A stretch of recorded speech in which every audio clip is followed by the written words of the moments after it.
Hello, today we'll be reviewing Cognitive Dissonance, Revisiting Festinger's End of the World study of 2nd edition Social Psychology, Revisiting the Classic Studies, edited by Joanne R. Smith and S. Alexander Haslam. This video presentation was created for Robert Beshara for his Social Psychology class and made by Alize. Let's begin with the question, what is cognitive dissonance theory? Cognitive dissonance theory is the phenomenon of an individual feeling uneasy due to a conflicting act going against their existing ideas or beliefs. The best example I can use for this theory is eating processed fast foods despite knowing the health risks. Who founded cognitive dissonance theory? It is Leon Festinger. Leon Festinger was born May 8, 1919 in New York. Festinger is known for his two big contributions to psychology, those two findings being uniformity in groups and social comprehension processes. When the prophecy fails, Festinger and his team discovered this confirmed prophecy through a woman dubbed Miss Ketch, an investigator on the religion of Scientology. Once she was accepted into the religion, she was made the medium of the group to then communicate with the other world beings through an automatic writing. Then the seekers would be saved from an upcoming apocalyptic flood and go to planet Clarion. The first message. Sent to happen December 21st, 1955 on midnight. Nothing happens at 12 a.m. and the seekers begin to worry and cry.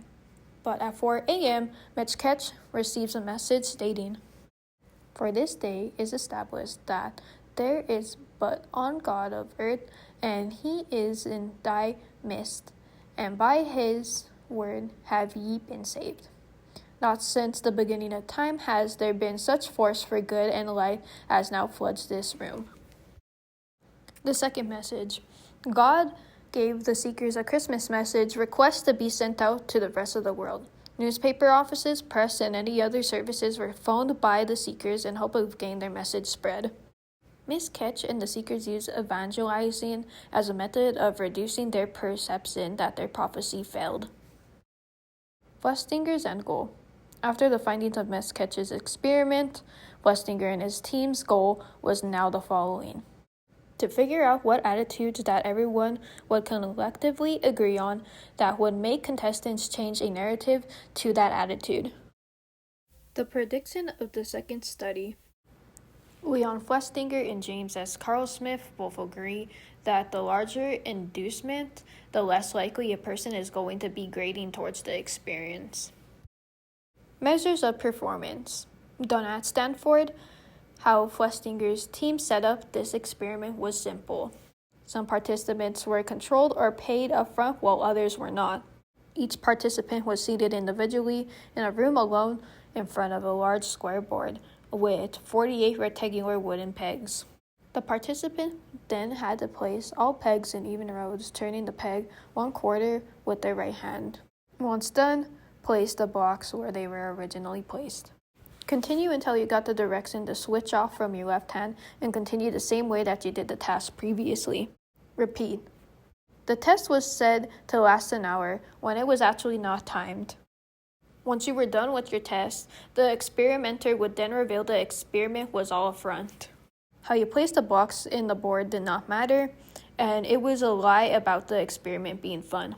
But then the experimenter would give you a paid job offer of either $1 or $20 to then lie and encourage others that were waiting to take the test to say that this was the most interesting and fun experience you ever had.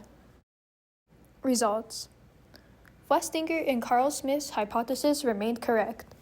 Lying about the study being entertaining proved to be beneficial, as those only received $1 for their hour did in fact change their attitudes towards the tedious task.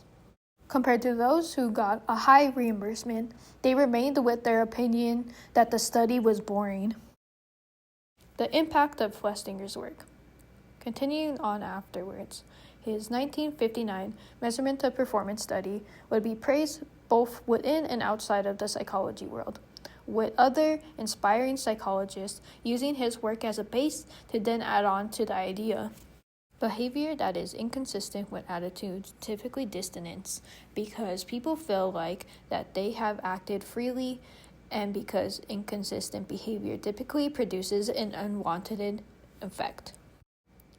The key motivating role of self, suggesting that dissonance occurs primarily when one's self-esteem has been threatened by inconsistent cogitations. Conclusion. Festinger would be praised both within and outside of the psychology world, as his studies were nothing that was ever conducted before it. He was the first psychologist to study group dynamics, as a result creating cognitive dissonance theory. His work proves to continue to be influential in modern times, as we still use his principles to understand the basis of human behaviors in group contexts. I hope you enjoyed my presentation. I worked hard on it and I had a lot of fun reviewing this chapter, as there was a lot of stuff I didn't realize the first time that I read it, and yeah, it was really fun working on this. Thank you for watching and have a great winter break.